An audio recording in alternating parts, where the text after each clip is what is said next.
हुनैन, बहुत ज़बरदस्त आपकी परफॉर्मेंस हमें नज़र आई है। आप पिछले 4 मैचेस से खेल रहे हैं। इससे पहले आप काफ़ी अर्सा इंजर्ड रहे, हमने देखा फर्स्ट क्लास में भी आए, कुछ मैचेस खेलते थे, बाहर हो जाते थे, नेशनल T20 में भी इतना कंसिस्टेंटली नहीं खेल पा रहे थे। कितना चैलेंजिंग होता है जब आप आते हैं, लाइमलाइट आपको मिलती है, फिर इस तरीके से आप इंजर्ड हो जाते हैं, काफ़ी अर्सा बाहर रहते हैं, फिर इतना शानदार कमबैक करते हैं। थोड़ा सा इस जर्नी के हवाले से बताइएगा। जी बिस्मिल्लाहिर्रहमानिर्रहीम। बिल्कुल सही कहा आपने। पिछले 2-3 साल से ये चीज़ चलता रहा मेरे साथ, इंजरीज़ वगैरह, 2-3 मैच खेल के फिर बाहर होना। लेकिन जैसे आपने बात की, काफ़ी मुश्किल होता है एज अ फास्ट बॉलर कि आप इंजरी से आते हो और फिर इंजरी हो जाती है, तो रिकवर करना और काफ़ी रिहैब वगैरह इन चीज़ों में काफ़ी टाइम लगता है, और फिर आप आते हो दोबारा इंजरी हो जाती हो तो थोड़ा बंदा डिसहार्ड भी हो जाता है। लेकिन अल्हम्दुलिल्लाह अपने आप को बैक किया और काफ़ी काम किया अपने ऊपर। और जैसे आपने बात की नेशनल T20 वगैरह की, तो इतना नहीं खेला, लेकिन मेरी तैयारी PSL की लिए थी और पिछले 6-7 महीने से मैं NCA में काम करता रहा हूँ अपने हर चीज़ पे। तो अल्हम्दुलिल्लाह वही चीज़ें सामने आ रही है, जिस चीज़ पे काम किए अल्हम्दुलिल्लाह उसी में जो है अल्लाह सक्सेस दे रहे हैं। हुनैन, ये बताइए, जब 4 मैच हैदराबाद लगातार हार गई थी तो क्या कॉन्फिडेंस लेवल था और क्या एनवायरनमेंट था ड्रेसिंग रूम का? क्या कन्वर्सेशन होती थी मैनेजमेंट की तरफ से और कोचिंग स्टाफ की तरफ से? और अब जबकि 3 मैच आप लोग जीत गए, तो इस पर बताएं कि अब किस तरह का फील कर रहे हैं, कितने होपफुल हैं आगे आने वाले मैचेस के लिए? और ज़रा विकेट के बारे में भी थोड़ा सा बताइएगा आज का जो था। पहले जो हम 2-3-4 मैच आ रहे थे, तो मैं क्रेडिट देना चाहूँगा अपने मैनेजमेंट को, जो हाई मैनेजमेंट है हमारी। काफ़ी सपोर्ट किया उन्होंने, कभी ऐसे फील होने नहीं दिया कि हम अच्छा नहीं खेल रहे या कोई ऐसे नेगेटिव बात किसी की तरफ से भी आई हो।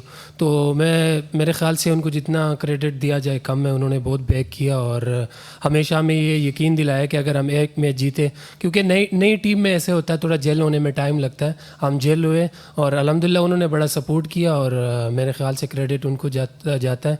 और जहाँ तक विकेट की बात है, तो कराची की विकेट नॉर्मली ऐसे ही होते हैं, हम सबको पता है कि थोड़ा लो और स्लो होते हैं। तो उसको तकरीबन हमारा तीसरा मैच है, हमने काफ़ी असेस किया उसको और हमें पता है कि हम किस लेंथ पे और किस बैटर के अगेंस्ट क्या प्लान करना, तो हमने सिंपल ही रखा और विकेट के हिसाब से बॉलिंग की और अल्हम्दुलिल्लाह कामयाबी मिली। अस्सलाम वालेकुम हुनैन, दिस इज़ नूरिश खान। हुनैन, आपने आज अपने PSL के करियर बेस्ट आपकी जो है ना वो रहे फिगर्स रहे हैं 3 of 18। हमने एक चीज़ नोट की टेक्निकली कि आपके रिलीज़ पॉइंट्स में आज वेरिएशन थी compare to the game against Islamabad, जहाँ विकेट लेस गए थे। थोड़ा ये बताएं कि आपने अपनी लेंथ में क्या टेक्निकल, बॉलिंग की लेंथ में क्या टेक्निकल एडजस्टमेंट्स किए हैं जो नेशनल स्टेडियम में बाउंस आता है उसको एक्सप्लॉइट करने के लिए? बिल्कुल सही कहा आपने। इज़ कम्पेयर टू इस्लामाबाद हमने इस मैच में वेरिएशन ज़्यादा किए।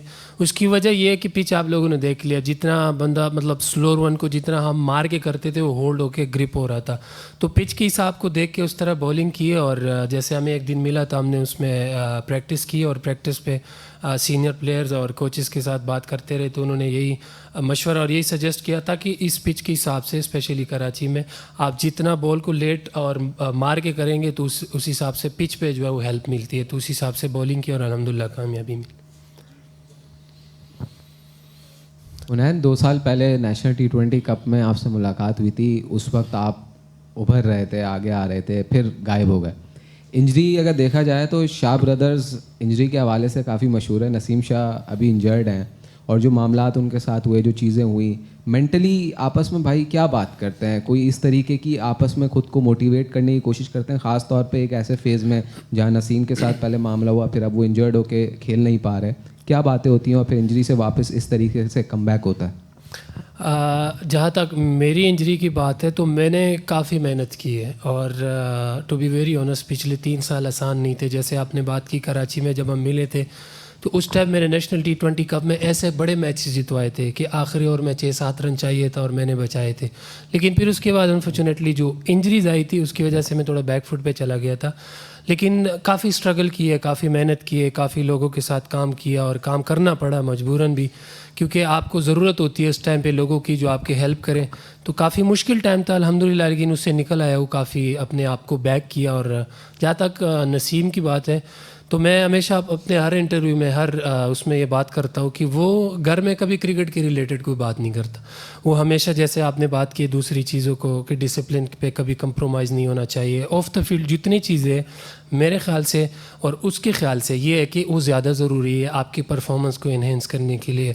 आपका डिसिप्लिन होना, आपका टाइम पे आना, आपका टाइम पे सोना और ये सारी चीज़ें जो भी ऑफ द फील्ड चीज़ें होती है या आप नेगेटिव चीज़ों से ख़ुद को बचाना, तो हमेशा वो हमें इन चीज़ों के बारे में ज़्यादा बताता है बजाय क्रिकेट के। और अगर हमें कोई चीज़ मुश्किल लगती है तो मैं ज़रूर उससे पूछता हूँ। कल भी हमारी प्रैक्टिस थी तो साथ में था, मैंने चीज़ें पूछी है और आज की है तो अल्हम्दुलिल्लाह वो काम आई है। हुनैन, आपने ज़्यादा क्रिकेट तो पाकिस्तान में खेली, पाकिस्तानी कप्तानों और कोचेज़ के साथ, तो अब ये ऑस्ट्रेलियन आपके कप्तान हैं, ऑस्ट्रेलियन कोच है, तो क्या माइंडसेट नज़र आया पाकिस्तानी कप्तानों और कोचेज़ का और अब लेबेशॉन और जेसन गिलेस्पी का? माइंडसेट का तो इतना मैंने आइडिया नहीं लगाया, लेकिन जो चीज़ है कि एज अ बॉलर और एज अ क्रिकेटर आपके पास जब अपने प्लान होते हैं एक मैच से आने से पहले, तो फिर आपके लिए आसान हो जाता है और कप्तान के लिए भी आसान हो जाता है आपकी चीज़ों को, आपके प्लान को एग्जीक्यूट करने के लिए, क्योंकि हमेशा पहला प्लान बॉलर का ही होता है और बैट्समैन जो होता है उसका पहला प्लान हमेशा अपना होता है। कप्तान अगर आपसे एक चीज़ नहीं होती तो फिर उसके बाद आपको कप्तान जो है अपना प्लान देता है या उस हिसाब से फील्ड सेट करके आप बॉल करते। ओवरऑल वो काफ़ी पॉजिटिव लोग हैं। ड्रेसिंग रूम में भी अगर हम हारते या अच्छी बॉलिंग नहीं करते तो उनकी आदतें हमेशा मोटिवेट करते और हमेशा ये यकीन दिलाते हैं कि आप कर सकते हो और इस मैच में नहीं तो अगले में ज़रूर। तो ये चीज़ है कि हर टाइम पॉजिटिव बात करते हैं और किसी को नेगेटिव बात करने भी नहीं देते। तो ये काफ़ी अच्छी चीज़ है जो उनसे हमें सीखने को मिल रही। उन्हें सबसे पहले तो आपको मुबारक हो प्लेयर ऑफ द मैच। और मैं ये जानना चाहता हूँ आपसे कि आज पाकिस्तान से खेलना कुछ इतना मुश्किल है नहीं, लेकिन पाकिस्तान में आना, पाकिस्तान से खेलना, लेकिन उसके बाद रुकना बहुत मुश्किल है। कोई फिटनेस के प्रॉब्लम, कोई और चीज़। तो आपकी बड़ी अच्छी परफॉर्मेंस रही है, उसके साथ हुनैद बहुत अच्छा परफॉर्म कर रहे हैं, आपके उबैद, आपके घर में एक टेस्ट क्रिकेटर मौजूद है। आप किस तरह देख रहे हैं अपने करियर को, कैसे लेकर चलना है?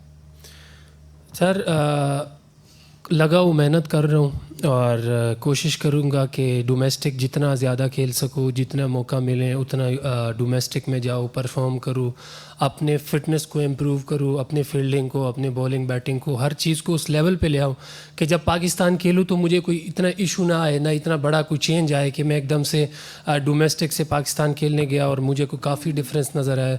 तो मेरे ख्याल से मेरा जो माइंड सेट है वो ये है कि मैं डोमेस्टिक में और जो भी मुझे क्रिकेट मिल रही है मैं उसमें ख़ुद को उस लेवल के लिए तैयार करूँ, ऊपर वाले लेवल के लिए, पाकिस्तान के लिए और इंटरनेशनल के लिए, कंपैरेटिव क्रिकेट के लिए। तो तब इंशाल्लाह इतनी मुश्किल नहीं आएगी अगर हम अपने आप को उस हिसाब के लिए तैयार करें और डोमेस्टिक को उस हिसाब से खेलें कि हमने इंटरनेशनल खेलना है, तो मेरे ख्याल से फिर इश्यूज़ नहीं आएंगे। अच्छा हुनैन, वैसे तो हर विकेट बहुत ज़्यादा इंपॉर्टेंट होती है, लेकिन मैं ये जानना चाहूँगी कि अभी तक जितने भी मैचेस आपने खेले उनमें से कोई एक ऐसी विकेट जो बहुत स्पेशल रही हो आपके लिए?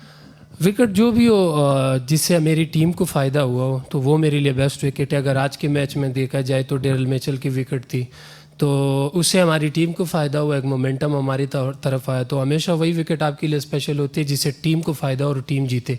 तो मेरे ख्याल से वही थे। Thank you.